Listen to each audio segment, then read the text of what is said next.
আছে না নাই? পায়খানায় যাওয়ার সময় দোয়া আছে না? বাইরে থাকতে কি আল্লাহুম্মা ইন্নী আউযু বিকা মিনাল খুবসি ওয়াল খাবায়েস। পায়খানাতে বারোইয়া গুফরানাকা আলহামদুলিল্লাহিল্লাযী আযহাবা আনিল আযা ওয়া আফানি, এই কয়ে মুহি হাত দিলে সুসা পানি মুহি ডলি নিলে এই জায়গা হাত উঠে নাকি? তত সত দোয়া আছে। গোমেতে বিছানায় যাওয়ার সময় আল্লাহুম্মা বিসমিকা আমুতু ওয়া আহইয়া, সময় হাত উঠেন নাকি? গোমেতে উঠে আলহামদুলিল্লাহিল্লাযী আহিয়ানা বাদা মা আমাতানা, হাত উঠে মুনাজাত করেন নাকি? এই সবই তো দোয়া। অথচ ইমাম সাহেবরা জ্বালায় খাই হঠাৎ মৌলানা মুনাজাতে হাত কট্টুক উঠলেন, কানে হাত কট্টুক দিলেন। মক্কায় গেছেন যারা, হাজী সাহেবরা সাক্ষী দেন, কত বড় কারে নামাজ দেখছেন। একদল কানে একবার হাত দিয়ে টান টান ছাড়ি দেয় আর ছানা বান্ধে না, একদল আগের থেকে ছানা বান্ধে দাঁড়ায় থাকে ইকামতেরও আগে। এরা একবারও এই টাইমটা অধিকাংশ মানুষেরই ব্যস্ততা থাকে। জাগতিক ব্যস্ততা কিছুক্ষণের জন্যে বিসর্জন দিয়ে জান্নাতের আশায় জাহান্নামের ভয়ে, হেদায়েতের আশায় গুমরাহির ভয়ে, সওয়াবের আশায় গুনার ভয়ে, আল্লাহ তার রসূল সাল্লাল্লাহু আলাইহি ওয়াসাল্লামের প্রেম ও ভালোবাসা অন্তরে নিয়ে আসরের পরের মূল্যবান সময়টাকে কাজে লাগানোর আল্লাহ পাক সুযোগ ও তৌফিক দান করেছেন। এজন্য শুকর আদায় করি আলহামদুলিল্লাহ। কৃষ্ণপুর বড় বাজার, বড় হাট, হাট বাজারের ব্যস্ততা সকলেরই কম বেশ থাকে। নবী আলাইহিস সালাতু ওয়াস সালাম হাট বাজার সম্পর্কে বলেছেন আবগাজুল বিলাদ, সবচেয়ে নিকৃষ্টতম জায়গা। নবী আলাইহিস সালাতু ওয়াস সালাম নবী হয়ে আত্মপ্রকাশের পরে মক্কায় থাকতেও অনেক প্রশ্ন এবং পরীক্ষার সম্মুখীন হয়েছেন মানুষের পক্ষ থেকে। ইহুদিরা কাফেরদেরকে শিখিয়ে দিত জটিল কঠিন প্রশ্ন, এগুলো যে মুহাম্মদকে জিজ্ঞাসা করো, দেখবা যদি নবী না হয় তাহলে এই কঠিন প্রশ্নের জবাব দিতে পারবে না। যেমন সূরা কাহাফের মধ্যে আসছে 3টি প্রশ্নের কথা। রূহ কি জিনিস, আসহাবে কাহাফ কারা, ইস্কন্দার জুলকারনাইন কে, হুজুরকে জিজ্ঞেস করতে পাঠাইছে ইহুদিরা। কাফেররা এসে জিজ্ঞাসা করেছেন, নবী আলাইহিস সালাতু ওয়াস সালাম ওহীর মাধ্যমে জবাব দিয়ে দিয়েছেন। মদিনায় যাওয়ার পরে একদিন এক ইহুদি আইসা, বড় পণ্ডিত ইহুদি, কাছে বসে বলতেছে, মুহাম্মদ তুমি যদি সত্য নবী হও তাহলে আমার এই প্রশ্নের জবাব তুমি দিতে পারবে, আর যদি তুমি সত্য নবী না হও তাহলে পারবে না। আর প্রশ্নের জবাব দিতে পারলে আমি তোমাকে নবী বলে স্বীকার করব। তো হুজুর বললেন, কি তোমার প্রশ্ন বলো। ইহুদি জিজ্ঞেস করছে, বলো তো মুহাম্মদ, আইয়ুল বুকাতে আহাব্বু ইলাল্লাহি ফিদ দুনিয়া ওয়া আইয়ুল বুকাতে আবগাদু ইলাল্লাহি ফিদ দুনিয়া, গোটা দুনিয়ার ভিতরে আল্লাহ পাকের কাছে সবচেয়ে ভালো জায়গা কোনটা আর সবচেয়ে খারাপ জায়গা কোনটা বলো তো। হুজুরও জানেন যেমন আপনারাও জানেন। আপনারা জানেন না সবচেয়ে ভালো জায়গা কোনটা, সবচেয়ে খারাপ জায়গা বাজার। হুজুরও জানেন, কিন্তু হুজুরকে আল্লাহ পাক আগের থেকে একটা সার্টিফিকেট দিয়ে রাখছেন, মা ইয়ান্তিকু আনিল হাওয়া ইন হুয়া ইল্লা ওয়াহয়ুন ইউহা। মুহাম্মদ হরগিজ না গুপ্তে তা না গুপ্তে জিব্রাইল, জিব্রাইল হরগিজ না গুপ্তে তা না গুপ্তে রব জলিল।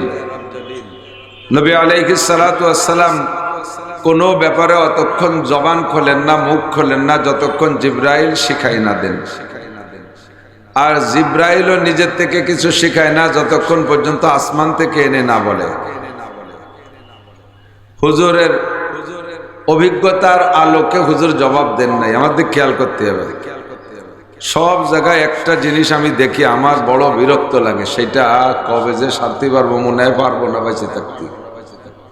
সেটা হলো ওয়াজও শুনবে বাদামও খাবে, দুই কাজ একসাথে কিভাবে হয়। এ কি আলাই বালাই শুরু হলো আল্লাহ জানে। মাগুরা এক জায়গা মাহফিলি গেছে, আমার এই পাশে সভাপতি আর সহসভাপতি দুইজনের কের বয়স 75-এর কম না। এই বড় চেয়ারের 1.5 খান চেয়ার লাগে এক একজনে বসতি, কায়দা মতো মাথায় নিয়ে বুড়ো দুটি ডাটের পোশাক, মূর্খ না, লেখাপড়াও জানে। বাম পাশে রানিং চেয়ারম্যান আর এক্স চেয়ারম্যান। আমি ঘন্টাখানিক ওয়াজ করার পরে দেখি আমার নাকে বাদামের ঘেরান আসে। পরে লক্ষ্য করে দেখি যে বুড়োরা অর্ডার দিয়ে বাদাম আইনে 4 জনে আমার পিছন দিয়ে ভাগ করে খাচ্ছে। পরে আমি বললাম যে আমি মেহমান, আমারে ওয়াজে লাগাই দিয়ে 4 জন গার্জিয়ান বসে বাদাম খাবেন, আপনারা এত বড় অসামাজিক, আমার সাথে দেন, খাইয়ে নেই, পরে একসাথে ওয়াজ হবে। আমার 1 মুঠ দিয়েছে, বললে আমার 1 মুঠ দিয়েছে। আমি বললাম যে আপনারা বসেন, আমরা 5 জন বাদাম খাওয়া শেষ হবে, এরপরে ওয়াজ হবে। এরপরে টের পাইছে কি কইছে, এতক্ষণ টেরই পাইনি। তা আমরা বহিরাগত মেহমান, আমাদেরকে মাইক ধরে লাগাই দেবেন, বক বক করছে, আর আপনারা বাড়ি এলারা বাদাম খাবেন।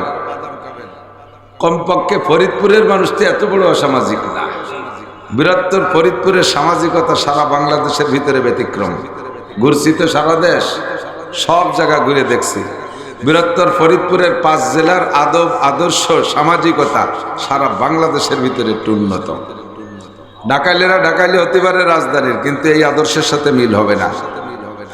গতকালকে এক জায়গা মাহফিলে যাইয়া, মাহফিলের আগে একটু হালকা নাস্তা একটা এসে জিজ্ঞেস করতেছে, হুজুর কি খাবেন? তা আমি বললাম যে আমি আগে তেমন কিছু খাইনি, একটু রুটি খাই, খালি পেটে কথা কইতে কষ্ট হয়। বলার সাথে সাথে তো মহা বিপদে ফেলে দিলেন, আমাকে থানার মধ্যেই তো আটা নাই। তালি দরকার নাই, স্টেজে যাবো এর আগে জিজ্ঞেস করতেছে, হুজুর ওয়াজের পরে কি খাবেন? ভাত খাবো। তো ভাতের সাথে কি খাবেন? তো জিজ্ঞেস করছে যখন, তখন আমার চাহিদা মতো বলতে হবে না। তা আমি বলছি যে দেশি কই মাছ, শৈল মাছ আর কদু, পদ্মার ইলিশ, হরিণীর গোস্ত পারলি ভালো হয়, আর শেষে একটু উটির দুধ, এদের একটু পায়েস। কদর এলে এতে একটাও সম্ভব না। হয়তো যা সম্ভব না, তো আমার কাছে জিজ্ঞেস করো, তোমরা যা রান্না করছো তাই দিলি তো হলো। একদিকে জিজ্ঞেস করবা, ভিডিও করতে পারবা না, তাই জিজ্ঞেসের দরকার। লাস্টে যা দেশে জায়গার নাম কই নেই, বিধে গিবাত হবে না। 1 লুকমা ভাতও খাইতে পারিনি। খুলনায় রাত 2টার সময় এসে 0 পয়েন্টে হোটেলের থেকে খাইছি। তো আল্লাহর রহমতে ফরিদপুরের কোথাও 5 জেলার ভিতরে আমি এই অ্যাক্সিডেন্টে পড়ি নেই কোথাও। এ জায়গা যদি ফকির মিসকিন পোলা পানরাও যদি মাহফিল করে, তাদের আদব আদর্শ, তাদের আপ্যায়ন একটু উন্নত আল্লাহর রহমতে সব জেলার মধ্যে। আর আন্তরিকতায় পাইছি সিলেটের উলামায়ে কেরামকে। সিলেটের উলামায়ে কেরাম, সিলেটের জনগণ উলামায়ে কেরামের প্রতি কঠিন আন্তরিক, খুব ভদ্র অমায়িক। তো যা পাইছে একটু কয়ে নিলাম, বিবাদ শিকায়ত হলো কিন্তু তা আল্লাহ জানে, আল্লাহ মাফ করে দিন। তা আপনারা যদি বাদাম খান, তাহলে আপনাকে আমি কোন জেলার সাথে মিলেবো? মাগুরা এলাকার সাথে? আর যেন বাদামে নাড়াচাড়া না দেখি। একসাথে 2 কাম তো ভালো হয় না। মাইকের সাউন্ড আমার কমে গেল। একসাথে 2 কাম ভালো হয় না, একটা করতে হবে। সময় অল্প, সময় কম, কামাই বেশি, বলি না মাঝে মাঝে? আমি বলি না? হাদিসে আসছে, আল্লাহ নবী বলেন, আল আমালু কালিল ওয়াল আজরু কাসীর। সময় কম, কামাই বেশি। আসর পড়তে মাগরিব পর্যন্ত টাইম বেশি থাকে না। এজন্য নড়াচড়া না করে সবাই বসি। আর যারা দূরে বসছেন, চলে যাওয়ার নিয়ত থাকলেই তো যেতে পারবেন। এক করে চতুর্দিক গেট খোলা, হরকে কাহি গো বেরোয়া, হরকে কাহি গো বেয়া, দারোগিরো হাজবো দরবাদরি দরগাহে নিস। চতুর্দিকে দরজা খোলা, চকিদার, দফাদার, পুলিশ, দারোগা, র্যাব, কুবরা কিচ্ছু নাই। টিকিট দিয়ে ঢোকা লাগবে না, টিকিট জমা দিয়ে বেরোনো লাগবে না, এনি টাইম চলে যেতে পারবেন। তবে একটু বসার জন্যে, শোনার জন্যে আসেন যদি, তাহলে কাছায় কাছায় মাঝের এই গ্যাপ গর্ত বন্ধ করে বসলে বক্তাদের চোখের দৃষ্টিতে যদি ফিলটা ভালো মনে হয়, তাহলে কথা বলতে একটু ভালো লাগে। আর যদি এলোমেলো ভাব দেখি, তাহলে কথা বেশি বলা যায় না। কাছে আসবেন না? দূরে যারা আছেন তারা যদি কাছে আসেন, তাহলে জান্নাতের দিকে কাছাইলেন। আর যদি মনে করেন যে না, জান্নাত খানিক দূরে থাক, আমি কেষ্টপুর বাজারের ওই ধারে তাই, তাহলে সেটা আপনার ব্যাপার। আর জান্নাতের কাছাইতে হলে একটু কাছে আসেন। মাশাআল্লাহ মাশাআল্লাহ, কথা রাখতেছে। ফরিদপুরে মানুষ সভ্যভদ্র, কথা রাখে, আলহামদুলিল্লাহ। একটু কাছে রাখিয়েছেন। হ্যাঁ, যারা দাঁড়িয়ে আছেন তারা বসেন। অনেকে আছে দাঁড়ায় থাকার একটা অভ্যাসী, দাঁড়িয়ে দাঁড়িয়ে অশ্বনে বসতে বলে আবার আটা যায় কেন্নর মতো। কেন্ন আছে না, কেড়া আছে কিন্তু লম্বা রেলগাড়ির মতো অনেক পাও বেশি হলে আটে জোরে, তা না, আস্তে আস্তে আটে। ওরে যদি ঠেলা দেন যে এভাবে না আটলে, এইভাবে আস্তে আটলে তুমি কখন যাবা গন্তব্যে? যদি ঠেলা দেন যে একটু জোরে আটো, ও দলা ওই যে পয়সা হয়ে দেখা পারবো না, তুই আইটি বেড়ে গে। ওরে জোরে আটতে গেলে আটে না, দাঁড়াইতে লাগে, বসতে গেলে সাহেব কলেজে ঠিক আছে হজ করে বেড়ান, আমরা শুনবই না। তো যদি বসে ওয়াজ শোনেন দাঁড়ানো আলারা, হযরত আব্বাস রাদিয়াল্লাহু তাআলা আনহুর সাথে জান্নাতি হবেন। আল্লাহ কবুল করুক, বলেন আমিন। অল্প সময়ের জন্য বেশি এদিক সেদিক গাইতেছি না, আমার দিক খেয়াল করেন। তো হুজুর আলাইহিস সালাতু ওয়াস সালামের জানা মতে হুজুর জবাব দেন নাই, অথচ হুজুর জবাব দিলে দিতে পারতেন, এবং হুজুরের যে জবাবটা হুজুর দিবেন এটা সহিহ হওয়ার মধ্যে কোনো সন্দেহ ছিল না। তারপরেও হুজুর উপরের অপেক্ষা করতেছেন। কিন্তু আমাদের গ্রাম অঞ্চলে সাধারণ পাবলিক মুফতি আছে, বিশেষ করে চার দোকানে মুফতি আছে না? আমিও বসা, একজন বড় আলেমও বসা। এর ভিতরে একজন জিজ্ঞেস করছে মাসালা একটা, আমরা ভাবতেছি যে কিভাবে জবাব দিলে সুন্দর হবে, লোকটা সহজে বসবে। এর মধ্যে দেখি যে আল্লাহু আকবার, বিড়ি খা মুফতিরা জাইড়িয়ে দিচ্ছে ফতোয়া। হুজুর আপনি থামেন, আমি কই। হুজুরে থামাই দিয়ে বিড়ি খা মুক্তি চালিয়ে দেয় মশলা কইয়া। আপনি কখনো এই ব্যাপারে, শরীয়তের মাসালার ব্যাপারে এই বাড়াবাড়ি করে মুখ খুলবেন না। দেখেন না হঠাৎ মুক্তি, এই মাঠেই কইছি বহুবার, মৌলানা তিন প্রকার। কয় প্রকার? হযরত মৌলানা, মিস্টার মৌলানা, হঠাৎ মৌলানা। হযরত মৌলানা নুরুল ইসলাম অলিপুরি, হযরত মৌলানা আব্দুল বাসেত খান সাহেব, হযরত মৌলানা কি বলা হয়, হযরত মৌলানা আছে কারা এখানে, হ্যাঁ, ইসমাইল বুখারি, হযরত মৌলানা ইসমাইল কাতারি, হযরত মৌলানা হাফিজুর রহমান, হযরত মৌলানা রিজাউল করিম, ফয়জুল করিম, হযরত মৌলানা আহমদ শফি, ইন্দ্রালো হযরত মৌলানা। আর একদল আছে মিস্টার মৌলানা, জিনারের লেখাপড়া শিখছে, বই পুস্তক খানিক পড়ে, ভালোই লেখাপড়া করছে নিজে নিজে। ওই সামরিকের মতো শর্ট কামিজ গায়ে দেয় আর নিচে স্কিন টাইট পাজামা, মাথায় একটা টিফিন কারির বাটি, হ্যালো মিস্টার মৌলানা, মিস্টার ভাব, আবার মৌলানা ভাব, লেখাপড়া যেতে। আর একদল হলো হঠাৎ মৌলানা, জীবনেও কোনোদিন লেখাপড়া করে নাই। আমরা পাম্পট্টি দিয়ে ফুলই ফেলাইয়া তবলিগে 3 চিল্লে দিয়ে আনছি, আসার পরেই ফতোয়া দিয়া শুরু করে দিচ্ছে। হুজুররা কি জানে, অমক কি জানে, শুধু জানেই না, হুজুরকে ইমানই ঠিক নাই বলে ফতোয়া দেয়। অথচ ভিতরে জাল খাওয়া দিলে একটা আলিফ বেরোবে না, ওরে বোমা মারলে একটা বা বের হবে না পেটের থেকে, আলহামদুলিল্লাহ শুদ্ধ করে পড়তে পারে না।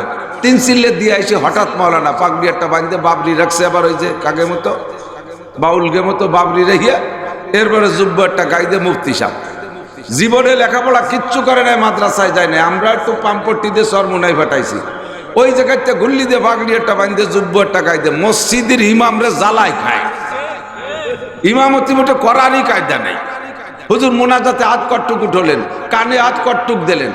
মোনাজাতে যদি হাত, মোনাজাত মানে দোয়া করা, মোনাজাত মানে কি, ইকো দিয়েন না, ইকোতে প্রতিধ্বনি করে। মোনাজাত মানে দোয়া, কানে কানে কথা বলা। মোনাজাত মানে কি, গোপনে কানে কানে কথা বলা হলো মোনাজাত। তো এই মোনাজাত মানে দোয়া।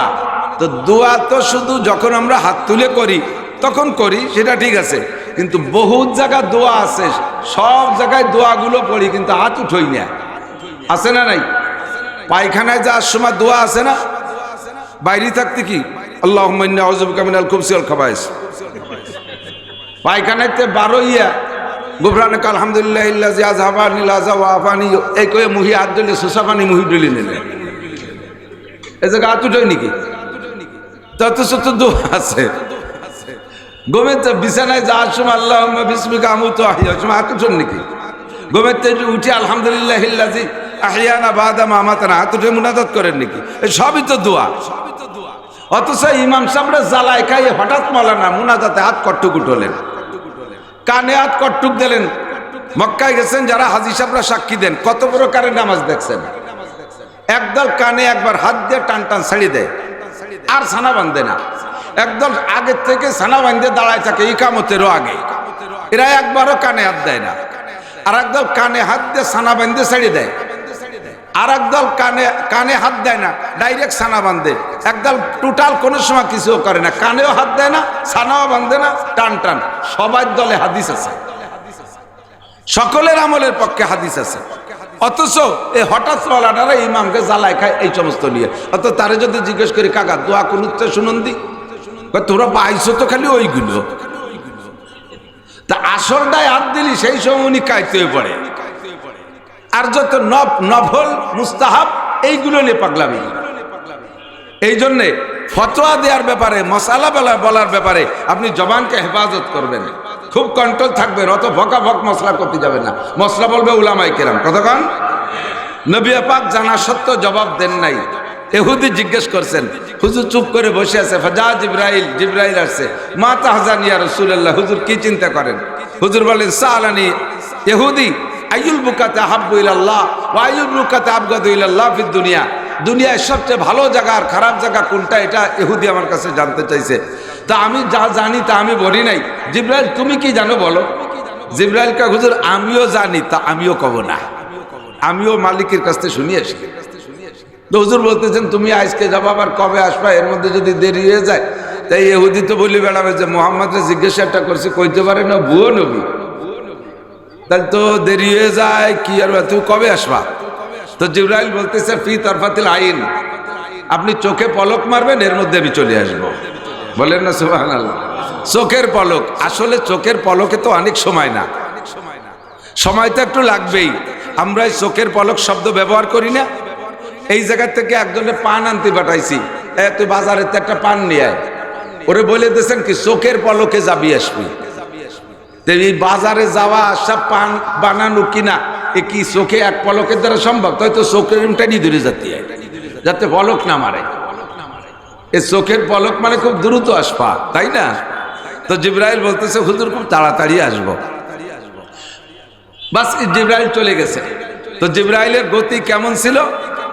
1 সেকেন্ডে 1,86,000 মাইল যায়, তার 2টা ডানা বাড়ি দিলি। সত্যি জিব্রাইল খুব তাড়াতাড়ি গেছে আর তাড়াতাড়ি চলে আসছে। আসার পরে জিব্রাইলের চেহারার মধ্যে একটু হাসি হাসি ভাব, একটু খুশি খুশি ভাব। হুজুর বললেন জিব্রাইল আমি যে সংবাদ আনতে পাঠাইছি তাকে আনছো? বলে জি। তার সাথে আর কোনো সুখবর আছে? তোমার চেহারার ভিতরে একটু উন্নতি ভাব দেখা যাচ্ছে, হাসি হাসি ভাব। কয় হুজুর ঘটনা একটা ঘটে গেছে আজকে। তাই সেটা কি? স্বাভাবিকভাবে আমি আমার 2 ডানায় দিয়ে উড়ি, তাতে একবার বাড়ি দিলি 1 সেকেন্ডে 1,86,000 মাইল পথ যাই। তা আজকে আপনার এই খবর ইহুদি বসা থাকতে আনবো, বলছি যে চোখের পলকে। এজন্য আমি আমার 600 ডানা ব্যবহার করছি, 600 ডানা ব্যবহার করছি। মোটরসাইকেলের গিয়ারের সাথে হিসাব লাগান, 5টা গিয়ার আছে। 1 গিয়ার দিলে যতটুক জোরে চলে 2 গিয়ারে তার ডবল হওয়ার কথা, কিন্তু ডবল হয় না, বেশি হয়। যারা চালান তারা কর না কেন? 1 গিয়ারের চেয়ে 2 গিয়ারে ডবল হয় না, আরো বেশি হয়। 3 গিয়ারে 3 গুণ হয় না, অনেক বেশি হয়। 4 গিয়ারে 4 গুণ হয় না, অনেক বেশি হয়। গিয়ার 5টা মাইরে দিলে কি 1 গিয়ারের চেয়ে 5 গুণ বেশি চলে না? অনেক গুণ বেশি চলে। একেবারে ফ্রি হয়ে যায়। এরপরে খালি মুড়াবেন আর চলে, 100 কিলোমিটার বেগে চলে, ঠিক না? এবার যানবাহনটা যেমন তার ব্রেকও তেমন করতে হয়। পায়ে হাঁটি যানবাহন, আমাদের 2 চাকা পা, এ ব্রেক করতে সমস্যা হয় না, যে কোনো জায়গা দাঁড়ায় যেতে পারে। বাইসাইকেলে চললে আর একটু গতি বাড়ে, একটু আগের থেকে। মোটর সাইকেলে চললে আর একটু আগের থেকে, ওর গতি বেশি, ঠিক না? বাস প্রাইভেট আরো আগের থেকে ব্রেক করা লাগে। বিমানটা ব্রেক করা লাগে উপরেতে, স্লো করতে গতি। ল্যান্ডে আসার পরও খুঁড়তি 3 মাইল চলে যায়, ঠিক না? তো জিব্রাইল কা হুজুর আমি স্বাভাবিকভাবে 2 ডানায় দিয়ে যাই, আমাকে একটা রেড লাইন দিয়ে আছে, ওই রেড লাইনে যে আমি অনায়াসে ব্রেক হয়ে যাই। কিন্তু আজকে 600 ডানা ব্রেক মানে ব্যবহার করে উড়ে যাইতে যাইতে এই বিশাল গতিকে থামাইতে আমি আল্লাহ পাকের এত নিকটে চলে গেছি আজকে, যা আগে কোনোদিন যাইতে পারিনি। মা কানা বাইরি ওয়া বাইনাল্লাহি হিজাব ইল্লা রিদাল কিবরিয়া। আমার আর আল্লাহর মাঝে শুধু বড়ত্বের চাদর ছাড়া আর কোনো পর্দা ছিল না। আমি এই ব্রেক করতে করতে একেবারে কাছে চলে গেছি। তো আজকে ভারী খুশি লাগতেছে যে আল্লাহ পাকের এত কাছে গেছি, সেই খুশিতে খুশি খুশি ভাব। তো বলতেছেন তা আচ্ছা, তা ঠিক আছে, খবর কি? তো জিবরাইল বললেন, নবী আল্লাহ পাক রব্বুল আলামিন বলেছেন, আহাব্বুল বিলাদে ইলাল্লাহি মাসাজিদুহা ওয়া আবগাদুল বিলাদে ইলাল্লাহি আসওয়াকুহা। আল্লাহর দুনিয়ায় সবচাইতে ভালো জায়গা হলো মসজিদ সমূহ।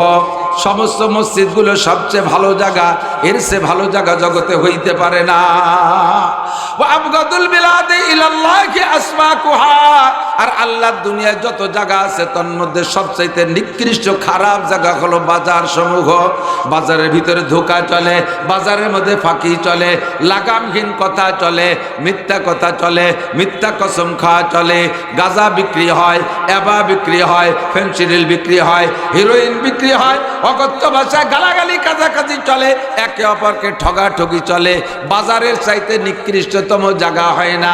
নবী পাককে যখন জিবরাইল শুনাই দিলেন, আর জিবরাইলের কাছ থেকে শুইনা হুজুর আলাইহিস সালাতু ওয়াস সালাম ইহুদিকে হাদিস খান শুনাই দিলেন, আল্লাহরই কালাম শুনাই দিলেন, দুনিয়ায় সবচেয়ে ভালো জায়গা আর মন্দ জায়গা কোনটা। সঙ্গে সঙ্গে ইহুদি কয়, আশহাদু আল্লা ইলাহা ইল্লাল্লাহু ওয়া আশহাদু আন্না মুহাম্মাদান আবদুহু ওয়া রাসূলুহু। আমি এসেছিলাম আপনার কাছে হিদায়াতের জন্য, পরীক্ষা করে আপনাকে বিপদে ফেলানোর জন্য আসি নাই, আপনাকে আমি বোকা সাজানোর জন্য আসি নাই, ব্যর্থ করানোর জন্য আসি নাই। আল্লাহর কসম আমি হিদায়াত পাওয়ার জন্য এসেছি। আমার প্রশ্নের জবাব সঠিক পেয়েছি বিদায় আমি শতভাগ বিশ্বস্ত আপনি এক নম্বর নবী, আপনার নবুয়তের মধ্যে কোনো সন্দেহ নাই। দুনিয়ায় সবচেয়ে ভালো জায়গা মসজিদ। আমরা মসজিদে ইবাদত বন্দেগী করি, নেকি পাই। আর সবচেয়ে খারাপ জায়গা হলো বাজার। সবচেয়ে খারাপ জায়গা এই নিকৃষ্ট জায়গাটাকে উৎকৃষ্ট করার ব্যবস্থা নবী পাক শিখিয়ে দিয়েছেন। পাশে বাজার আছে বিদায় বলি, বাজারে যারা ব্যবসায়ী আছেন তারাও খেয়াল করবেন, বাজারে যারা বাজার করতে আসেন তারাও লক্ষ্য রাখবেন। নবী পাক বলেন, এই নিকৃষ্ট জায়গার অল্প একটু সময়কে তুমি বিশাল ইনকামের জায়গা বানায় নিতে পারো আখিরাতের জন্য। যেটা ছিল সাহাবায়ে কিরামদের স্বভাব। সাহাবায়ে কিরাম বাজারে যাইতেন, সময় বেশি কাটাইতেন না, দ্রুত চলে আসতেন। মসজিদ ভালো জায়গা যেহেতু মসজিদে সময় বেশি কাটাইতেন। হযরত ওমর ইবনে খাত্তাব রাদিয়াল্লাহু তাআলা আনহু এক সাহাবার বাড়ির কাছে গিয়ে ডাকছে, আফিল বাইতে ফুলান, এ বাসায় কি অমুক আছো? বাসায় সেই লোকটা নাই। ছোট্ট একটা বাচ্চা বেরিয়ে এসে বলতেছেন, ওয়ালাইকুম আসসালাম ইয়া খলিফাতুল মুসলিমিন, লাইসা আবি ফিল বাইত। জি আমার আব্বা জান বাসায় নাই। আইনা, কোথায় গেছে তোমার আব্বা? কয় যাহাবা ফিস সুক, আব্বা বাজারে গেছে। কোথায় গেছে? বাজারে গেছে। মাতা কখন গেছে? আল আন, এই মাত্র গেল। কখন আসবে? সাইয়ার জিউ, এখনই চলে আসবে। বলতে না বলতে সেই সাহাবা বাজার থেকে চলে আসছে। হযরত ওমর বলতেছেন, ভাই তুমি না এই মাত্র বাজারে গেলে, আবার যার সঙ্গে সঙ্গে চলে আসলে, হাতে তো কোনো মাল নাই, খালি খালি বাজারে কেন গেলে? অনার্থক বাজারে কেন গেলে? তুমি কি করতে গেছো?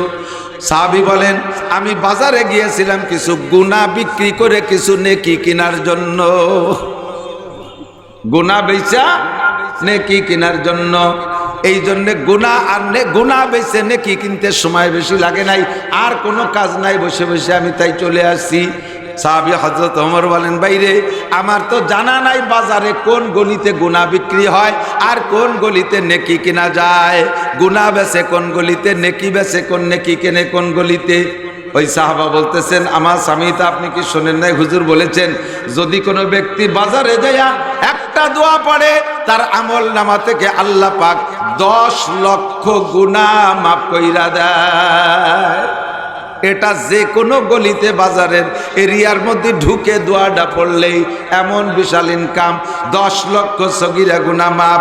এবার 10 লক্ষ গুনাহ মাফের সাথে সাথে আল্লাহ পাক অর্ডার করে, ফেরেশতারা শূন্য স্থান পূর্ণ করে দাও, আমার বান্দার আমল নামায় ওই 10 লক্ষ গুনাহ যে মুছে দেছো ওর সমপরিমাণ 10 লক্ষ নেকি তার আমল নামায় দিয়ে দাও।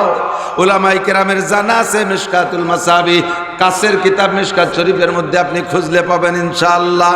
তো সাহাবী বলেন আমি ওই দোয়াটা পড়ছি, 10 লক্ষ গুনাহ বিক্রি করলাম, আর পড়ার সঙ্গে সঙ্গে 10 লক্ষ নেকিও কিনা হয়ে গেছে, আর তো আমার দাঁড়ায় থাকার দরকার নাই, তাই আমি চলে আসছি। আমার নবী বলেছিলেন আমার সাহাবায়ে কিরামদের স্বভাব আর আখেরি উম্মতের স্বভাবের পার্থক্য কেমন? কয় সাহাবায়ে কিরামদেরকে যদি জিজ্ঞেস করা গেছে কোথায়, কয় বাজারে। কখন গেছে? এখন গেছে। আসবে কখন? এখনই আসবে। সাথে সাথে সত্যি ঘটনা এমন দেখা যাইতো, যাইতে আর আসতে কোনো সময় মাঝে লম্বা সময় নষ্ট করতো না। আর আমার সাহাবায়ে কিরামদের মসজিদ সংক্রান্ত জবাব কেমন হবে? কয় যদি জিজ্ঞেস করে তোমার আব্বা কোথায় গেছে, কয় মসজিদে গেছে। কখন গেছে? কয় গেছে তো ফজর পড়তে বা তাহাজ্জুদ পড়তে। আর আসবে কখন বলতে পারি না। জোহর পড়েও আসতে পারে, আসর পড়েও আসতে পারে, মাগরিব পড়েও আসতে পারে, ঈশা পড়েও আসতে পারে। আর যদি মসজিদে এক লোকমা খাবার পায়, এমনও হতে পারে যে ঈশা পড়েও আসবে না, রাতের খানা খাইয়া মসজিদে থাকবে, আবার তাহাজ্জুদ পড়ে নবী পাকের সাথে, আর আবার ফজরের নামাজ পড়া ইশরাকের পরও আব্বা জান আসতে পারে। এইটা হলো সাহাবায়ে কিরামদের স্বভাব। আর হুজুর বলেন আমার উম্মতের আখেরি উম্মতের স্বভাব হবে সম্পূর্ণ উল্টা। দুনিয়ার সবচেয়ে উৎকৃষ্ট জায়গা মসজিদ, ওই জায়গা মুসল্লিদের মন টিকবে না। সবচেয়ে নিকৃষ্ট জায়গা বাজার, ওই জায়গা তাদের মন জমে যাবে, বাজার থেকে আসতে যাবে না। কতক্ষণ? ওমর আর এক বাড়ি গেছে, যে জিজ্ঞেস করছে আইনা বউকা তোমার আব্বা কোথায়? কয় জাহাবা ফিল মসজিদ, আব্বা মসজিদে গেছে। মাতা কখন গেছে? কয় তাহাজ্জুদ পড়তে গেছে। মাতা ইয়ারজু কখন আসবে? কয় লা আলামু, জানি না। জোহর পড়ে আসতে পারে, আবার ঈশা পড়ে আসতে পারে, মোটেও নাও আসতে পারে। এটা হলো আমার আব্বার মসজিদের হালাত। সত্যই দেখা গেল এমন সাহাবাকে মসজিদে গিয়ে পাওয়া যায়। আর হুজুর বলেন আমার আখেরি উম্মতের স্বভাব, যদি জিজ্ঞেস করে বাপ তোর বাপ কোন জায়গায় গেছে? আব্বা বাজারে গেছে। কখন গেছে? গেছে তো সকালে 9টার দিক ঘুমেতে উঠে আশাইল বাগান ডলতি ডলতি, বাগানের তে আসতো গাছ একটা ভাঙ্গে, আমাকে ওদিকে আশাইল গাছ কয়, কি গাছ কয়, ঠিক আছে নাকি? পাতা বুতো সাফ করে না, ওই দিয়ে ডলতি ডলতি রাত্রি শিয়েলে পেশাব করছে, তার আগা গোড়া স্প্রে করে তুইছে। আব্বা বাজারে গেছে সকাল 9টার দিক, আসবে কখন কায়তা বলতে পারি না। বর্তমান তো নির্বাচনের গুনগুনি চলতেছে, কোন নেতার ল্যাজ ধরতে পারলি নাও আসতে পারে। ফাও সার ফাও টোস পাইলে আর আব্বা বাড়ি আসে। অনেকদিন আসে টেলিভিশনে আখেরি মোনাজাত 12টার দিক, এরপরে আসে। এই হলো বাজারে যার অবস্থা। কতক্ষণ?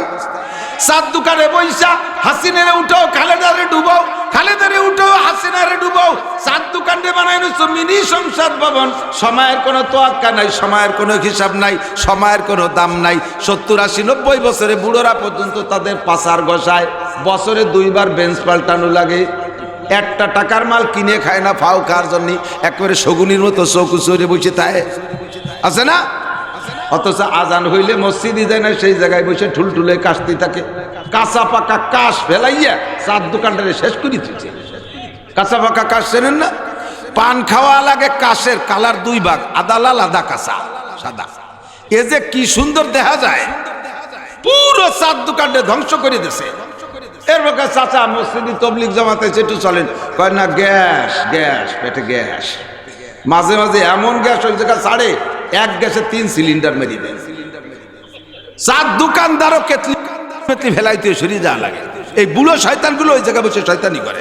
কতক্ষণ আছে না নাই? যদি জিজ্ঞেস করে তোমার আব্বা কোন জায়গা গেছে, কয় মসজিদে গেছে। কখন গেল? এই তো গেল। আসবে কখন? কয় যে এখনই চলে আসবে। এক টিকিট পড়তেও পারে, নাও পারে। সত্যি তাই, গেল মাত্র ফিরে। তুই মসজিদে গেলে এত তাড়াতাড়ি? যাই যে সালাম ফিরে দিয়েছে, শেষে চলিয়েছি। কথা কর না কেন? এরকম না অবস্থা। হুজুর বলেন আয়াতুল মুনাফিকের সালাসা, আমার দিক আয়াতুল মুনাফিকের সালাসা, মুনাফিকের আলামত 3টা। কয়টা? খেয়াল করেন নাই? কি বলছি বলেন তো? কার আলামত? মুনাফিক। কার আলামত? মুনাফিক তো জান্নাতুল ফেরদাউসে থাকবে। একটু কথা কন। ইন্নাল মুনাফিকিনা ফিদ দারকিল আসফালি মিনান নার, মুনাফিক থাকবে জাহান্নামের একেবারে তলদেশে। এই মুনাফিক সিনার আলামত তিনটা। ইজা হাদ্দাসা কাযাবা, কথায় কথায় মিথ্যে কথা কয়। ওয়া ইজা ওয়াদা আখলাফা, ওয়াদা করে খিলাফ করে। ওয়া ইজা তুমিনা খান, আমানত দিলি খেয়ানত করে, আমানতের খেয়ানত করে। চিনতে আপনাদের কষ্ট হতে পারে, মেম্বার ওয়ার্ডের আমানতের খেয়ানত করে, চেয়ারম্যান ইউনিয়নের আমানতের খেয়ানত করে, এমপি সাহেব সিটের আমানতের খেয়ানত করে, মন্ত্রী সাহেব মন্ত্রণালয়ের আমানতের খেয়ানত করে, মসজিদের কেশিয়ার ক্যাশের আমানতের খেয়ানত করে, মাদ্রাসার মোহতামিম মাদ্রাসার অর্থের আমানতের খেয়ানত করে, হাই স্কুলের হেডমাস্টার হাই স্কুলের আমানতের খেয়ানত করে, আর্থিক আমানতের খেয়ানত করে, মানুষের সন্তানের আমানতের খেয়ানত করে। আমানতের খেয়ানত করা এটা মুনাফিকের আলামত। কথা কন্টিকিং না। আর 3 নম্বর 4 নম্বর হলো ওয়াইজা তাকাল্লামা ফাজারা, কথায় কথায় ওয়াকত্ব ভাষায় গালাগালি কাজাকাজি করে, এর নাম হলো আলা মুনাফিক। 5 নম্বরে আরেকটা হাদিসের মধ্যে নবী পাক বলেন মুনাফিক চিনার জন্য আরেকটা সহজ বুদ্ধি নাও, সেটা হলো মুনাফিকরা মসজিদে যায় সবার পরে আর বেরোয় সবার আগে। মুনাফিকের মসজিদের মধ্যে ভালো লাগে না, এই ভালো জায়গা মুনাফিকের ভালো লাগে না। মুনাফিকের বাজার ভালো লাগে, মুনাফিকের বাউল গান ভালো লাগে, মুনাফিকের জারি গান ভালো লাগে, মুনাফিকের যাত্রা গান ভালো লাগে, কড়সা গান ভালো লাগে, গাজীর গান ভালো লাগে, গুণযাত্রা ভালো লাগে, মমতাজের গান ভালো লাগে, মনির খানের গান ভালো লাগে, তারপরে কি কয় আরো যত কণ্ঠশিল্পী আছে তাদের গান ভালো লাগে। এ হলো মুনাফিকের আলামত। এই জন্য দোস্তম মসজিদে যারা দেরিতে যায় আর আগে বেরোয়, হুজুর কয় আমার এই ক্লাসের মুনাফিক উম্মত আখেরে বেশি আসবে, আখেরাতেরা আখেরি জামানায় বেশি আসবে, তাদের অবস্থা এরকম হবে। আল্লাহু আকবার। যা বলতে চাইছি, এই বাজারকে নিকৃষ্ট জায়গাকে উৎকৃষ্ট বানানোর পদ্ধতি দোয়াটা উলামায়ে কেরামের কাছ থেকে জেনে নেবেন। দুনিয়ায় কত দোয়া, কত কত কঠিন কঠিন মুখস্থ করলেন, লম্বা লম্বা এসে মুখস্থ করলেন, কত অঙ্ক মুখস্থ করলেন, কত কবিতা গদ্য পদ্য মুখস্থ করলেন। একটা ছোট্ট দোয়া মুখস্থ করলে বাজারে যাইয়া একবার পড়লে 10 লক্ষ নেকি। একবার বলি না সুবহানাল্লাহ। আমল নামা থেকে 10 লক্ষ সগীরা গুনাহ মাফ। সগীরা গুনাহ মাফ মানে ভারী একটা কি বলা হয়, সাধারণ কিছু মাপ তা না। একটা সগীরা গুনার কারণে 7000 বছর জাহান্নাম। 10 লক্ষ সগীরা গুনাহ যদি মাপ হয় তাহলে কত কোটি বছর জাহান্নাম থেকে বেঁচে গেছেন। দোয়াটা মুখস্থ করা যাবে না? লা ইলাহা ইল্লাল্লাহু ওয়াহদাহু লা শারীকা লাহু লাহুল মুলকু ওয়া লাহুল হামদু ইহয়ী ওয়া ইউমীতু ওয়া হুয়া হাইয়্যুল লা ইয়ামুতু বিয়াদিহিল খায়র ওয়া হুয়া আলা কুল্লি শাইইন কাদির। আজকে ইউটিউবে ঢুকে গেছে, আজকে রোজা নামায় নিলে আপনি মুখস্থ করতে পারবেন। আবার আরেকবার বলি, লা ইলাহা ইল্লাল্লাহু ওয়াহদাহু লা শারীকা লাহু লাহুল মুলকু ওয়া লাহুল হামদু ইহয়ী ওয়া ইউমীতু ওয়া হুয়া হাইয়্যুল লা ইয়ামুতু বিয়াদিহিল খায়র ওয়া হুয়া আলা কুল্লি শাইইন কাদির। চেষ্টা করা যাবে তো ইনশাআল্লাহ। এখন মহিলারা কয় যে আমরাও তালি বাজারে যে ভরি এই দোয়াটা, মহিলায় বাজার ভরে গেছে। আর আপনাকে দিকের কি খবর আমি জানি না, অন্যান্য এলাকায় নর্মাল দৈনন্দিন বাজার করতেও দেখি হাটে পুরুষের সাথে মহিলা বেশি। কথা বল, আল্লাহ বাসালিম। আমার ভয় লাগতেছে কিছুদিনের মধ্যে মহিলারা আমাদের ধিক্কার দেবে যে পুরুষটা কত বড় বেহায়া, হাটে চলিয়েছে। আর এত বড় বেহায়া পুরুষ বোরকা ছাড়া বাজারে চলিয়েছে। উন্ডাবে খালি গায়ে প্যান্ট শার্ট টাই কোট লাগাইয়া। আপনাদের পুরুষদের বাজারে যাইতে হলে যা লাগবে বোরকা পরে, রাগের জ্বালায় ফতফত করে। আমি গাড়ি নিয়ে যাই, মাহফিলি যাচ্ছি, ওই মাগুরাই এক জায়গা রাস্তা চাপা, আবার গাড়ি বডি সমান সমান রাস্তা। এর মধ্যে এক মহিলা সামনে দিয়ে আসতেছে। আমি এলো বক্তা, আর 20 গজ দূরে আছে মাহফিল, আমি যাব না। আমি যাইতেছি, মহিলা রাগের জ্বালা, হ্যাঁ সুই চলে না বিটা, এখন গাড়ি নিয়ে আইছে। সুই চলে না সেই জায়গায় আমি গাড়ি নিয়ে গেছি, কে রাগ আমারে বিটি করতেছে মহিলা। তাহলে কোথায় না যে ঠিক আছে বিটি আমি চলে যাচ্ছি, অষ্টুক তুই কর, অষ্টুক তুই কর। আমাকে ওই জায়গায় বেলালা আছে জম্মের ডিলে যুবক, তাই খুব স্লো চালায়। তো বিজয় বাসার মোড়েতে আমাদের ওই দিক যাইতেছে, পুকুরের দিক, ভ্যানে 2 মহিলারে উঠেছে। তো ওই স্লো ভাবে চালাচ্ছে, ওর গতিতে চালায়। এর ভিতরে দক্ষিণ আকাশে ধুমসা মেঘ দেখা যাচ্ছে যে নামতে নামতে আসতেছে। আর মেয়ে দুটোই ছেলেরা কইছে বাড়ি ভাই একটু জোরে চালা। তো ও কথা কান দেয় না, ওর গায়ে চালাচ্ছে। একেবারে মাছ ফাঁকা যে জায়গায় মাঠের মাঝখানে এদিক ওদিক ঘর বাড়ি বেশ দূরি, ওই জায়গা গেলি করছে তাড়াতাড়ি ছাড়া ভিজে গেলাম। ও ভ্যানের তে নামি কয় তুরা চালা, পারবো না তুরা চালা। পরে তো কয় তোর পায়ে ধরি তুই যা পারিস তাই চালা। বেশি দেরি না, এই সমস্যা এসে যাচ্ছে আমাদের সামনে। আল্লাহ হেফাজত করুক, বলেন আমিন। আমার প্রাণ প্রিয় যুবক বন্ধুরা, একটা হাদিস পড়ছি, হাদিসের তর্জমা বললি, বলার পরে ব্যাখ্যা বলার সময় থাকবে না, সংক্ষেপে বলি। অমুসলমানদের যত কার্যক্রম আছে কোনো একটা আল্লাহ আল্লাহ রসুলের সাথে কি বলা হয় সাংঘর্ষিক ছাড়া সমর্থিক না। কথা বলেন ঠিক না? আমরা আজ থেকে 20-30 বছর আগে যা না দেখছি, ইদানিং সেইগুলো নতুন নতুন করে আবিষ্কার করে দিচ্ছে মিস্টার ইবলিস। 14ই ফেব্রুয়ারি নোংরামি আমরা আগে শুনি নাই। আজকে আরবি মাসের কয় তারিখ? হুজুররা বাদে একটু বলেন, আজকে দিনে আরবি মাসের কয় তারিখ?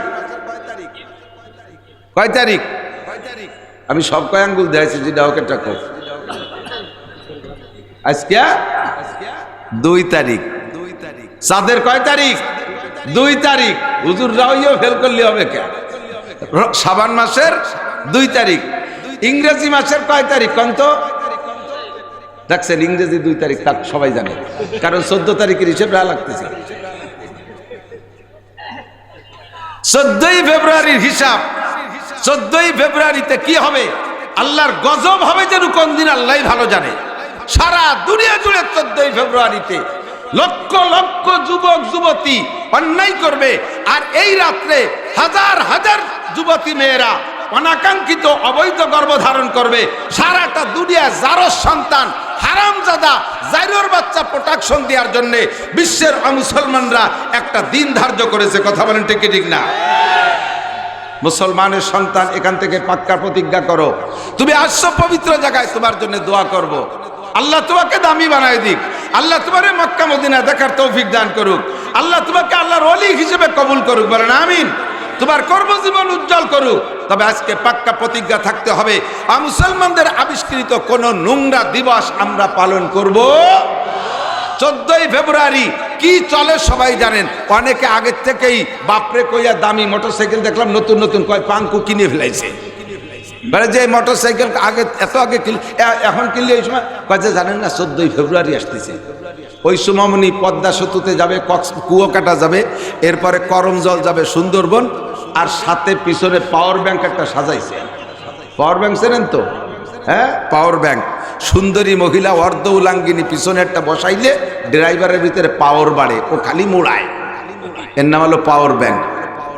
কোন জায়গা পড়িয়া কুত্ত মারা মরবি, কোন জায়গা পড়িয়া কুত্ত মারা মরবি, তোর জানাজা করে তোর লাশ খুঁজে পাওয়া যাবে না। খুদার গজব বাংলার জমিনে আনিস না।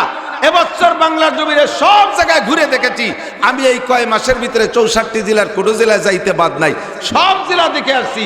এত বিপদ আপদের ভিতর দিয়া, এত বন্যা প্লাবনের ভিতর দিয়ে সারা বাংলাদেশে আল্লাহর রহমতে ফসলের উৎপাদনের ভাব ভালো। পেঁয়াজের ভিতরে পেঁয়াজের খেতে ভালো, ধানের খেতে ভালো, তারপরে এই কাইতেন ফসলের ভিতরে ভালো, সরিষার ফলন দেখতেছি ভালো, কলাই মুসুরি ভালো, তরি তরকারি এত ভালো যে তাকেও খাই না। কফি আলা তো দেখলাম সে আইসু দিয়ে কোপাই সবাই বেলা দিচ্ছে, বড় বাঁশ একখান নিয়ে মাথায় মাথায় মাইর। কতক্ষণ ভাবছিলাম যে এবার কিছু হবে না, কেন কি কারণে আল্লাহ তাআলা দেয় সেটা আল্লাহই ভালো জানে।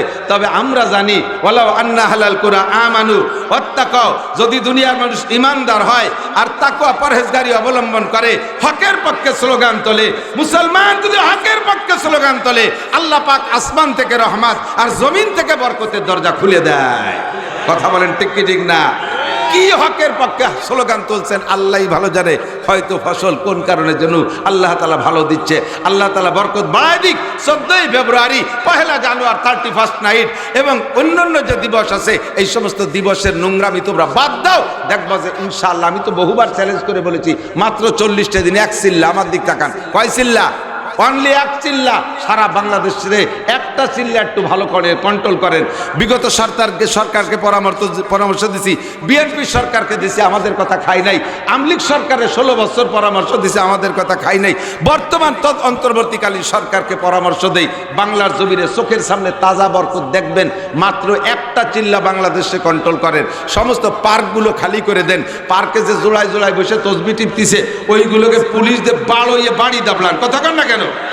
ওইগুলোকে পুলিশ দিয়ে পিটাইয়া বাড়ি দাবলান। পার্কগুলো খালি করে দেন, সমুদ্র সৈকত পরিষ্কার করে দেন, নইলে কিন্তু জলোচ্ছ্বাস উঠে সাগরের পাড়ে চরের গোসল ফরজ হয়ে গেছে, ও ধোয়ায় মুছায় সাফ করে এলাকা ধরে ধ্বংস করে দেবে। ওই চরগুলো সাফ করে দেন। আর যত পার্কের ভিতরে আকাম চলতেছে এগুলোকে বন্ধ করেন। গার্মেন্টসগুলোকে 2 ভাগ করে দেন, পুরুষদের গার্মেন্টস আলাদা, নারীদের গার্মেন্টস আলাদা করে দেন। বেপরদার থেকে বাঁচান। স্কুল কলেজ ইউনিভার্সিটির ভিতরে মেয়েরা পড়বে না তা বলছি না, তাদের জন্য আলাদা আলাদা সেক্টর করেন, সেখানে মেয়েরা পড়বে। ছেলেরা জানবে না মেয়েরা কোথায়, মেয়েরা জানবে না ছেলেরা কোথায়। এই পর্দার পরিবেশটা 1 নাম্বার। আর বাংলাদেশের যত সাবালেগ নারী আর পুরুষ আছে বাধ্যতামূলক একটা চিল্লা মাত্র নামাজ আদায় করে নেন। বাধ্যতামূলক একটা চিল্লা নামাজ আদায় করে নেন, মাত্র 40টা দিন। আর 3 নম্বর হলো, যারা যেখানে চেয়ারম্যান মেম্বার আর অফিসাররা যেখানে দুর্নীতি করতেছে ওই দুর্নীতি করাটা বন্ধ করে দেন। টোনমন মারাটা একটু কন্ট্রোল করেন। একটা চিল্লা মাত্র 40টা দিন আল্লাহরে ট্রাই করেন। 40 দিনের মধ্যে যদি আল্লাহর বরকত না দেখতে পারেন, আমি খুদার কসম দিয়ে বলি আমি জীবনে কোনোদিন স্টেজে ওয়াজ করব না। কারণ আমার আল্লাহর প্রতি এই ব্যাপারে গভীর বিশ্বাস আছে। আল্লাহর কোরআনে কখনো মিথ্যা কথা বলে না। কথা কোন ঠিক না? আল্লাহ কখনো ওয়াদা খেলাপ করে না। চোখের সামনে দেখেন আফগানিস্তান, মাত্র 2 বছরের ভিতরে যারা 40টা বছর যুদ্ধ বিধ্বস্ত, যাদের মাটি পুড়ে তামা হয়ে গেছে, বাতাসে গোলা বারুদের গন্ধ, যাদের বাতাসে গোলা বারুদের গন্ধ, মাটি পুড়ে তামা হয়ে গেছে, 2 বছরের ভিতরে আল্লাহ তাআলা তাদের কি বরকত দেছে? খনিজ সম্পদ উগরায় দেছে। ওয়াখরাজাতিল আরদু আসকালাহা, জমিনের ভিতরে যে বুঝা সম্পদ সব উগরায় দেছে। ফসলের উৎপাদন এত যে যেই গাছের ডালিম 1 কেজি ডালিম হইতে 4-5টা ডালিম লাগতো, সেই গাছে এখন 1 ডালিমে 1 কেজি ওজন হয়ে গেছে। কন্যা সুবহানাল্লাহ। সারা পৃথিবীর ভিতরে সবচাইতে থাকবে তারা যুদ্ধ বিধ্বস্ত দেশ। বাংলাদেশ স্বাধীনের পরে মুরব্বীরা যারা ছিলেন তারা একটু সাক্ষী দেন। আমি যতটুকু জানতাম তা আমার মনে আছে, রাশিয়ান ছাতু খাইতাম। মনে আছে নাকি? রাশিয়ান লাল লাল ছাতু মনে আছে না? খুব ভালো গ্রান। এমনি কাঁচা মাখায় খাওয়া যাইতো, রুটি ধাপড়া বানায় খাওয়া যাইতো। এই রাশিয়ান ছাতু খাইতাম। পোশাক পরিচ্ছদের কি অবস্থা ছিল, রাস্তার পাশের বুনো কচুর মুহি উঠে আইনা তাই দিয়ে খাটা রাঞ্জে খাইতাম তেঁতুল দিয়ে। মনে আছে না? ঘাসের ভাত খাইছি, আটার যাও খাইছি। যুদ্ধ বিধ্বস্ত দেশে কয়েক বছর পর্যন্ত এমন গেছে। আর আফগানিস্তানের যুদ্ধ বিধ্বস্তের পরে মাত্র 2 বছরের ভিতরে তাদের অর্থনীতি আল্লাহ তাআলা এমন করে দিয়েছে, পৃথিবীতে যে কয় দেশের টাকার মান সবচেয়ে বেশি, 1 নম্বর 2 নম্বর, roll number 3 Afghanistan, roll number 3 Afghanistan. আর বেশি দেরি নাই, 5টা বছরের ভিতরে বিশ্বের সবচাইতে রেমিটেন্সের দাম, আফগানের টাকার দাম সবচেয়ে বেশি হয়ে যাবে ইনশাআল্লাহ। শতভাগ কোরআন সুন্নাহকে বাস্তবায়ন করেছে, শতভাগ। আমি কোনো দলের নাম বলি না, এখনো আমলিগালাকে পরামর্শ দেই, তারা কে কোথায় আছে তো খবর নাই। তারপরও পরামর্শ দেই, কোরআন সুন্নাহকে সামনে নিয়ে আসো, বস্তা ভরে ভোট দেব। কোরআনের সংবিধান, হাদিসের সংবিধান সামনে নিয়ে আসো, বাস্তবায়ন করো, আসমানি রহমত জমিনি বরকত পাবা। বিএনপি আলাদেরকে পরামর্শ দেব, আসো 2টা মার্কা নিয়ে বস্তা ভরে ভোট দিয়ে দেব। জাতীয় পার্টি আসো 2টা মার্কা নিয়ে, কোরআন মার্কা আর হাদিস মার্কা, বস্তা ভরে ভোট দেব, আসমান জমিনের বরকত পাওয়া। এই 2 মার্কা ছাড়া কোনো ব্লাঙ্ক স্লোগানে শান্তি এদেশে দিতে পারে নাই, কোনোদিন পারবে না। বহুত ভাইয়ের পিছনে ভোট স্লোগান দিছি কি দিই নেই? বোতল ভাইকে দিলে ভোট শান্তি পাবে দেশের লোক, বোতল ভাইকে দিলে ভোট শান্তি পাবে দেশের লোক। কত স্লোগান দিলাম, শান্তি নান্তি কোথায় গেল আল্লাহ জানে। সে বোতল ভাই এখন অশান্তিতে কোন জায়গা কোন যা আছে তার কোনো খবর নাই। কতক্ষণ ঠিক না? তাহলে আমার মার্কা হবে 2টা, প্রার্থী হবে 2 জন। আল্লাহ আমার প্রার্থী, রসুল আমার প্রার্থী, কোরআন আমার মার্কা, হাদিস আমার মার্কা, মূলনীতি 2টা, ঈমান আর তাকওয়া। এই কথাকে বাস্তবায়ন করলে ডক্টর ইউনূস সাহেব আপনি চোখের সামনে দেখে যেতে পারবেন বাংলার জমিনে শান্তি আর রহমতের দরজা খুলে গেছে। কথা বলুন ঠিক না? আপনাদের বিশ্বাস আছে না নাই? আছে না নাই? আমি একটা স্লোগান দেব, আজ থাকবেন সাথে? সব দলের মানুষ আছে, আমি জানি সব দলের মানুষ আছে। কি হ্যাঁ চলে আসছে, মাগরিবের আগে ওয়াজ করবে তো, যে সময় আসে সেই সময় শুনে। এখন ওই কলিবারে সব মানুষ দৌড় দিবে না সেই দিক, এর পাও আমরা করিয়ে যাবো। যার যখন সময় হয় সে তখন স্টেজে আসবে, ঠিক না? আপনারা বসেন। স্লোগান দেবেন আমার সাথে? দেবেন? মনের থেকে দেবেন? হাত উঁচু করে দেবেন? হ্যাঁ, নারায়ে তাকবীর। বিশ্বের মুসলিম হাত উঠতে দিছে না রিয়া কইছে ছাতা হারিয়ে না এর মাত্রা তো দুর্বলের হাত বক্সিনির সাথে শক্তির ওই যে ওই লোকে এখন 4-5 আঙ্গুল ভাগ করে বলে বলছে এরকম বক্সিন বানান, বক্সিন বানান, বক্সিন বানান জানেন? বক্সিন এইরকম বানালি বেড়া ঘুষি দিলি বুড়ো আঙ্গুল ভেঙে উল্টে যাবে। বক্সিনও সেখানে এদিক তাকান, বক্সিন এভাবে। নারায়ে তাকবীর। বিশ্বের মুসলিম আরে এক দো আর হইছে এক হয়ে কি তো শুয়ে থাকলে হবে নাকি? এক হও জিহাদ করো। বিশ্বের মুসলিম এক হও জিহাদ করো। আল্লাহ রসুল যেখানে, কুরআন হাদিস যেখানে, কুরআন হাদিসের আলো,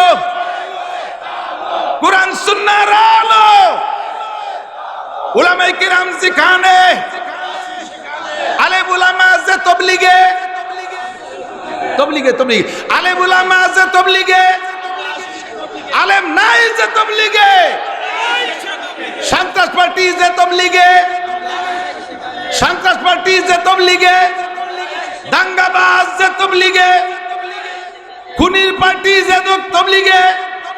নারায়ে তাকবীর। জাযাকুমুল্লাহ। আল্লাহ কবুল করুক, বলেন আমিন।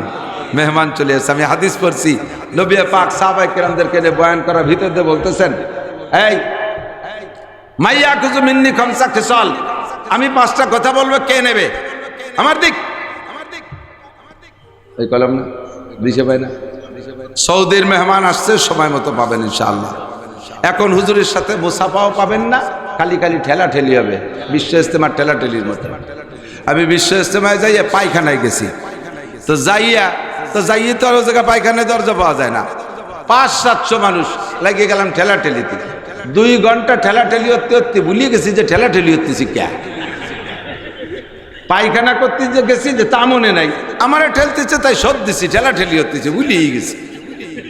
আমাকে ইজতেমাগুলো এরকমই হয়, আর এখনো চলতেছে।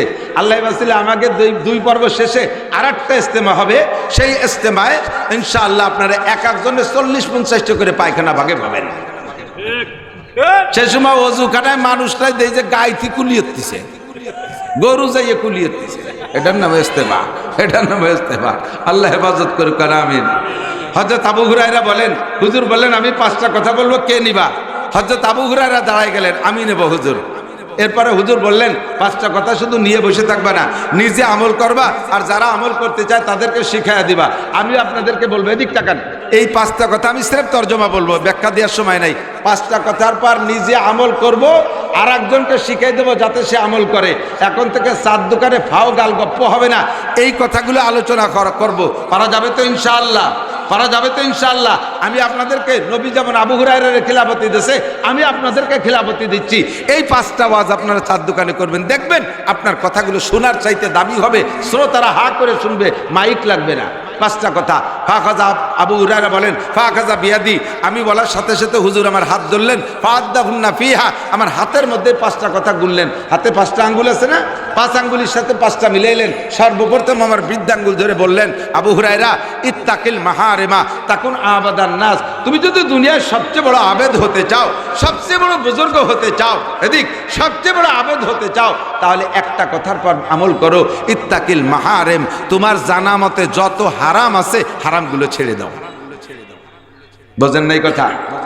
বলে নাই তুমি বারবার উমরা করো, তুমি ডেলি 1 খতম কোরআন পড়ো, সারা রাত দাঁড়ায় তার নফল নামাজ পড়ো, তুমি 12 মাসকাল তবলিগে থাকো, তুমি বছরে 5 বার কোনো পীরের দরবারে যাও, তুমি 24 ঘন্টা জিকির করো, লাখ লাখ কোটি কোটি টাকা দান করো, তাহলে বড় আবেদ হবা। হুজুর এ বললেন না, হুজুর মাত্র একটা কথা বললেন, ইত্তাকিল মাহারিমা, যত হারাম আছে তোমার জানা আছে। এ ভাই, মদ হালাল না হারাম? আইল ঠেলা, একটু কান, আইল ঠেলা, জাল দলিল, মিথ্যে সাক্ষী, মিথ্যে মামলা, দাড়ি কাটা, বেপর্দা, চুরি করা, ডাকাতি করা, দুঃছবি করা, জিনা করা, অপহরণ করা, এগুলো সব টোন মারা। একটু হারাম ফতোয়া দেন আপনারা, আমি তো আরো আপনার টোন মারা, মন মারা, রাস্তা মারা, খাল মারা, বিজিএফ কার্ড বেশি খাওয়া, পঙ্গু ভাতা করতে টাকা খাওয়া, ব্রিজের রড চুরিয়ে খাই ওর মধ্যে কুঞ্চি ঢুকাই দেওয়া, কারেন্টের খাম্বা তার সহ গিলে খেয়ে বেলানো, হারাম না হালাল? হারাম না হালাল? এই যত হারাম জানা আছে এই হারামগুলো ছেড়ে দাও, তাহলে সবচেয়ে বড় বুজুর্গ। কথাগান সাবানু সাবাতি সময় পেলাম না, গিলে ফেললাম, খালি এক কথা মনে রাখেন। এক, দুই নম্বরে, তুমি যদি দুনিয়ায় সবচেয়ে ধনী হতে চাও, আমি তো দুনিয়ায় সবচেয়ে বড় ধনী হতে চাই, আপনারা চান কি চান না আমি জানি না।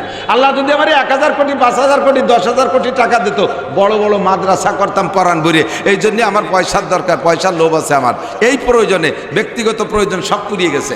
তা আমি দুনিয়ায় সবচেয়ে বড় ধনী হতে চাই। আপনারা কি বড় ধনী হতে চান? ধনী হতে চান? হুজুর বলেন সবচেয়ে বড় ধনী হওয়ার জন্য একটা আমল শিখে দেবো, করবেন? করবেন? সেটা হলো কি? ওয়ারদা বিমা কাসাবাল্লাহু লাকা তাকুন আগরান নাস। আল্লাহ যা দেছে তারপর খুশি থাও। আল্লাহ যা দেছে তারপর খুশি থাকো। হাজার হাজার কোটি টাকা দিয়ে বড় লোক বা এর কোনো গ্যারান্টি নাই। যে তত বড় লোক তার লোভ তত বেশি। কথা কন না কেন? এক বড় লোককে কইলাম ভাই করোনার বছর অভাব অনটনে মাদ্রাসা চালাতে পারতেছি না, একটু মাদ্রাসার দিক খেয়াল করেন। ও লোক কয় কি কিচ্ছু নাই হুজুর। ওর বলে কিচ্ছু নাই। আমি বললাম যে আপনি তো শুনলাম যে আপনি এই বছরে এই করছেন, হয়তো ওই জন্যই তো এই গাজীপুর 10 বিঘে জমি রেখে ওই জায়গা প্রত্যেক 1 বিঘে 2 বিঘে জমির উপরে একটা গার্মেন্টস করা লাগছে 7 তলা করে। ওই জায়গা 5টা গার্মেন্টস করিয়ে এরপরে 5টা তেলের পাম্প করা লাগছে। আবার ম্যানেজার কয় যে স্যার নিজেকে পণ্য অন্য গাড়িতে আদান প্রদান করলে ভাড়ায় চলে যায় মেলা টাকা, এ জায়গা আবার 20 খান কাভার ব্যাট বানানো লাগছে। এরপরে ছেলে মেয়েরা কয় যে পরের গাড়ি, কত মানুষের গাড়ি রোডে আছে, আমাকে কোনো পরিবহন নাই, সে জায়গা 40 খান পরিবহন বানাইয়া রোডে ছাড়া লাগছে। এই করি হুজুর কিচ্ছু নাই। আমি বললাম তো 10টা টাকা দেবো চা খাতি, সেটা আপনার ব্যাপার, দিল্লি দিতে পারে। এ কি জীবনে বড় লোক হতে পারবে? অথচ ভ্যান চালাইয়া 20 টাকা পাইছে। ভাই আমরা এই হাসান যে কইছে আমাকে এই মাহফিলের জন্য 20 টাকা দে, ও সাথে সাথে 20 টাকা দিয়ে দিতে পারে। ও বড় লোক আইজে 1 টাকাও দিতে পারে না। তাহলে ওর মতো বড় লোক রে এই ফকিরের পাও দোয় পানি খাওয়ানোর দরকার। কথা কন না কেন? এই ভ্যান চালানির পাও দোয় পানি খাওয়ানোর দরকার।